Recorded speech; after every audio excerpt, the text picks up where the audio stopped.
कटिहार में आंगनबाड़ी सेविका द्वारा बाल विकास परियोजना में हो रहे गबन का एक वीडियो तेजी से सोशल मीडिया पर वायरल हो रहा है, जिसमें स्थानीय ग्रामीणों ने सेविका पर बच्चों को मिलने वाली पोशाक राशि और टीएचआर के पैसे गबन करने का आरोप लगाया है। और इस आरोप को लेकर जब वार्ड मेंबर ने सेविका से सवाल किया तो सेविका वार्ड मेंबर से ही भिड़ गई। सेविका ने वार्ड मेंबर को धमकी भरे लहजे में कहा कि मैं कोई कच्चा खिलाड़ी नहीं हूँ, 25 साल का मेरा वर्क एक्सपीरियंस है।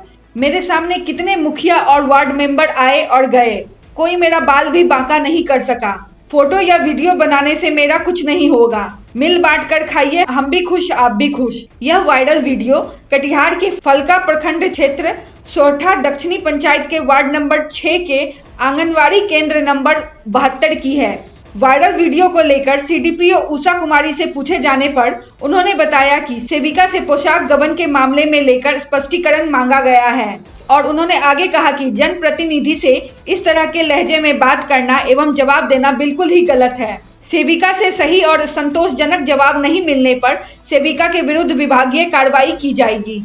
क्या वीडियो में जो वायरल हुआ है, क्या संज्ञान, क्या विभागीय स्तर पर क्या संज्ञान लिया गया है जिस तरह से भाषा का प्रयोग कर सकें?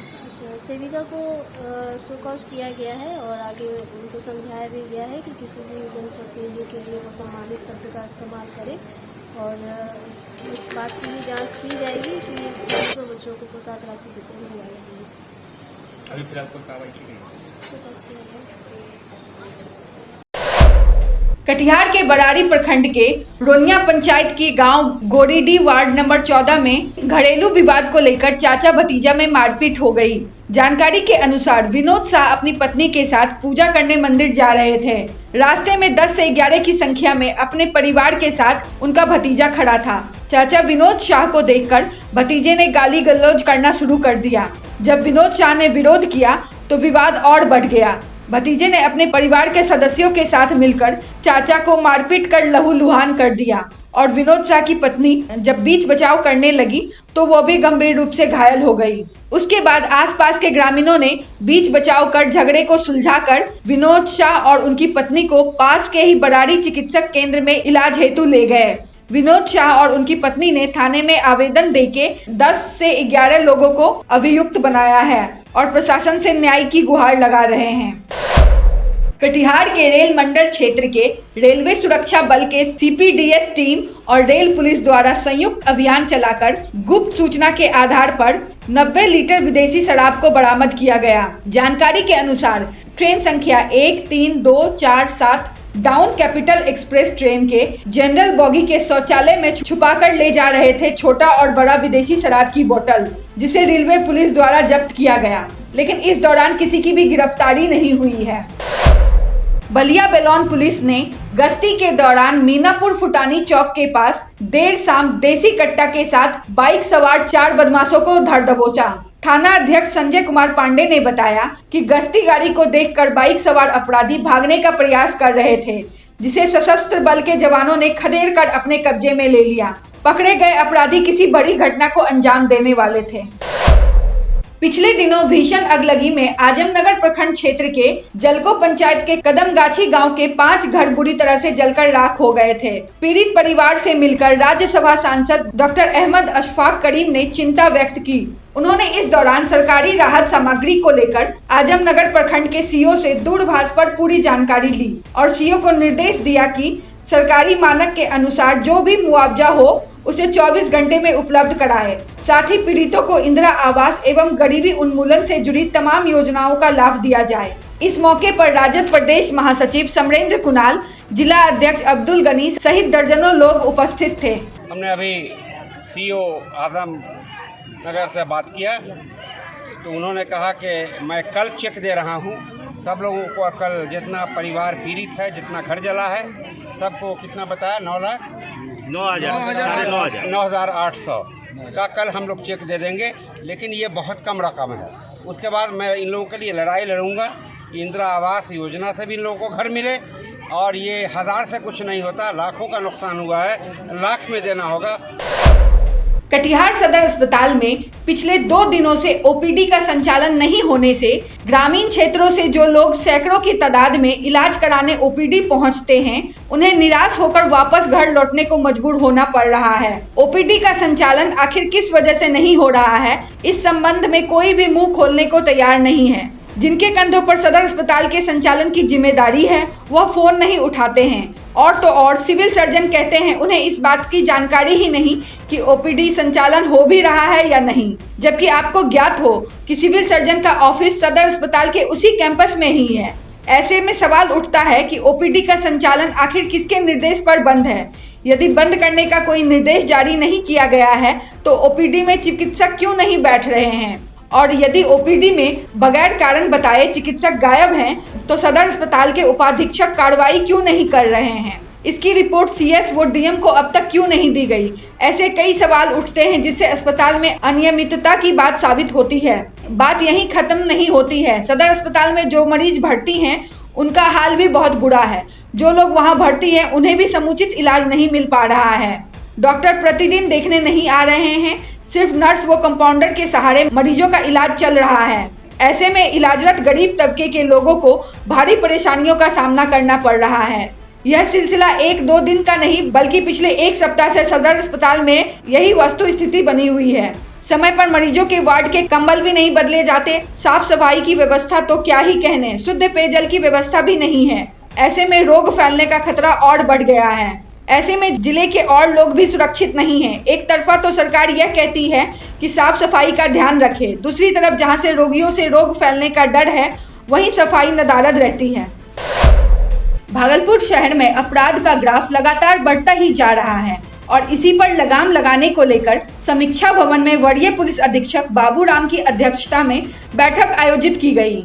इस बैठक में एसएसपी बाबूराम, सिटी एसपी स्वर्ण प्रभात, सिटी एएसपी शुभम आड़े के अलावे सभी थानों के थानेदार मौजूद थे।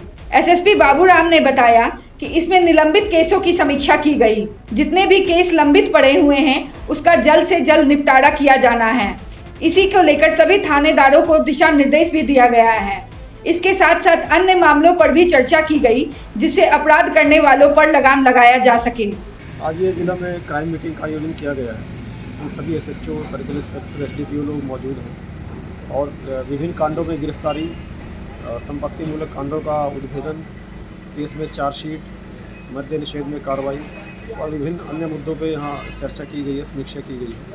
अभी कुछ देर के लिए ब्रेक किया गया है, इसके बाद पुनः फिर बैठक शुरू होगी।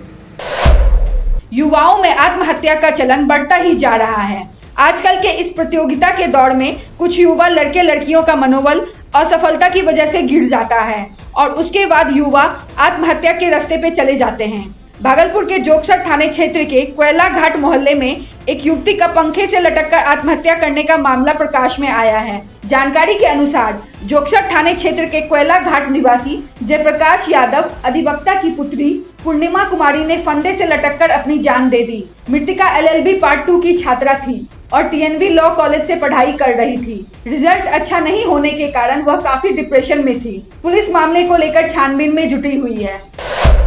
भागलपुर जिले के नौगछिया पुलिस ने 475 ग्राम स्मैक जब्त किया है। जानकारी के अनुसार पश्चिम बंगाल के मालदा से अल्टो कार नंबर BR09R6162 के द्वारा 475 ग्राम स्मैक नौगछिया लाया जा रहा था, जिसे नौगछिया पुलिस ने जब्त कर लिया और साथ ही साथ मौके पर कार में सवार 3 स्मैक तस्करों को भी गिरफ्तार कर लिया और कार को भी जब्त कर लिया गया है। कार से एक लोडेड कार्बाइन, एक लोडेड कट्टा भी बरामद किया गया है।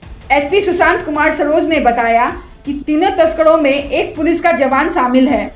वह नौगछिया के इस्माइलपुर थाना क्षेत्र के रहने वाला है और उसका नाम करण राज है और वो अभी जमुई जिला में पदस्थापित है। और दूसरा रंगड़ा सहायक थाना क्षेत्र के भवानीपुर गांव के कन्हैया कुमार है और तीसरा शेखपुरा जिला का रहने वाला है। तस्कर कन्हैया कुमार के घर से तलाशी लेने के दौरान 17 मोबाइल फोन और 42,137 रुपए बरामद हुए हैं। पुलिस मामले की तह तक जाने की कोशिश कर रही है। हुआ है 475 ग्राम टोटल है, जो मिला दें तो 475 ग्राम। व्यवसायी पकड़ाया ना, इस बार तस्कर पकड़ाया ना। तो सभी लोग क्या इतना बड़े मात्रा में तस्करी हो रहा है, ये सब कोई मार्केट वैल्यू हम क्या कह सकते हैं। सब कोई वैल्यू नहीं होता। टोटल कितना बताया सर?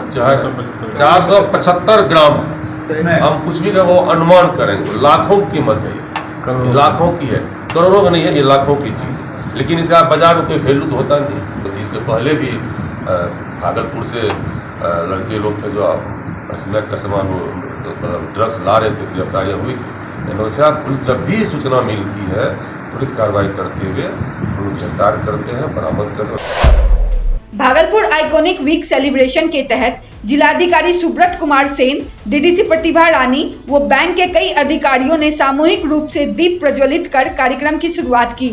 यह कार्यक्रम हस्तकरघा रेशम भवन में आयोजित किया गया। वहीं जिलाधिकारी ने मीडिया से बातचीत के दौरान कहा कि आज सभी बैंकों में आइकॉनिक वीक सेलिब्रेशन के तहत कार्यक्रम का आयोजन किया गया। यह कार्यक्रम उद्यमियों, जीविका दीदियों, छोटे बड़े व्यवसायियों के लिए काफी फायदेमंद रहेगा। वहीं उन्होंने कहा, प्रधानमंत्री सृजन योजना, प्रधानमंत्री होम लोन योजना के अलावा कई योजनाएं जो बैंक के तहत सुविधा देती है, उसे ग्राहकों को सहूलियत से सुविधा अनुसार सुविधा दे। तो सभी बैंक के वरीय पदाधिकारी थे और सब लोगों ने ये आश्वस्त किया है कि निश्चित रूप से जो टारगेट इस फाइनेंशियल ईयर में रहेगा उसको वो लोग अचीव करेंगे और लगातार इसकी हम लोग समीक्षा भी करेंगे और बैंक को अगर कहीं कोई समस्या आएगी तो उसका हम लोग निराकरण करेंगे। हमारा वीडियो अगर आपको अच्छा लगा हो तो आप हमारे वीडियो को शेयर करें, लाइक करें, हमारे चैनल को सब्सक्राइब जरूर करें। धन्यवाद।